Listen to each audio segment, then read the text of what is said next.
Hi, my name is Ilana Kessler, and I'm one of the co-founders of Learning Alliance. We work on literacy in Uganda. This is Dorothy. She's a second grade teacher in Uganda. She has more than 100 7-year-olds in her classroom.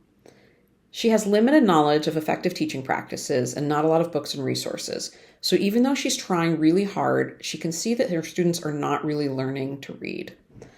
Most of her class is lecture-based and rote memorization, even though this is a really ineffective way of teaching reading. And as her curriculum moves quickly, she can see that her students are falling farther and farther behind. Unfortunately, Dorothy's pretty typical.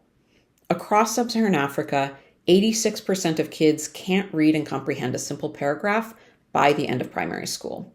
And this has huge knock-on effects in terms of their later education and in terms of their lifelong earnings. But fortunately, we actually know how to teach reading really effectively, including for teachers like Dorothy. So Learning Alliance uses an intervention called structured pedagogy.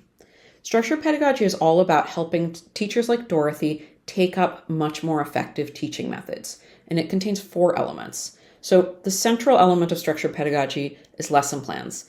This is a simple daily instruction that the teacher follows that tells them how to teach according to the science of how kids actually learn to read.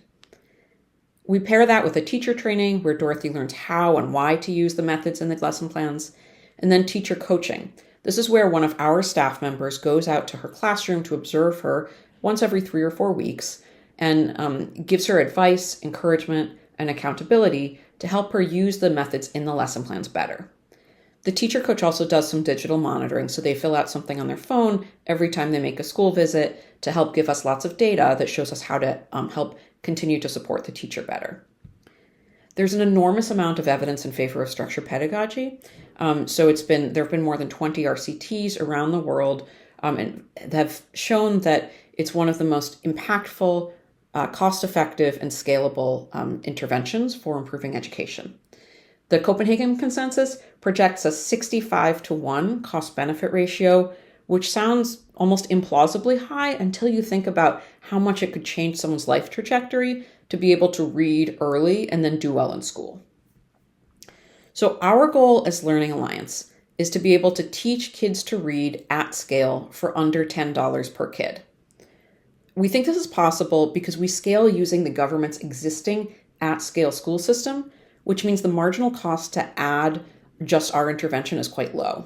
So every one teacher coach, which is one of our employees, can serve 60 existing government school teachers or 3,500 kids. All in, our costs in 2025 in our pilot were $11 per student, and we think that with economies of scale, that will continue to drop. And so over the course of the 3 years it takes a kid to learn to read, it's only going to cost $3 per year or $9 per kid at scale. And we're aiming to serve more than 1 million students in Uganda by 2030 in this way. So in 2025, we launched a big pilot. We hired 6 teacher coaches and they served 75 schools and 20,000 students. And we were really happy with our results. So we have our baseline and our midline, and our endline results are coming soon. But by midway through the school year, what we saw was that students were already reading at the baseline level of the next grade. So basically, we'd seen 1 year of reading growth just in the first 5 months of the school year. Who's our leadership team that's leading all this? Well, across our team, we have more than 50 years of experience at leading global development organizations that focus on scaling cost-effective and evidence-based interventions, and particularly within education. Our team is mostly Ugandan, and they're mostly based on the ground in Uganda, very close to the schools where we work. In 2026, we're looking forward to focusing a lot on innovation to deepen our impact and setting up our operations to scale really rapidly into 2027. So we're looking to raise $350,000. $200,000 of that is already pledged. So we have a $150,000 funding gap. So if you're sitting there and you're excited about our work, you want to get involved in tackling literacy for long-term incomes in Uganda, and if you're a funder or if you know someone who's a funder, please reach out. We'd love to talk to you. Thank you.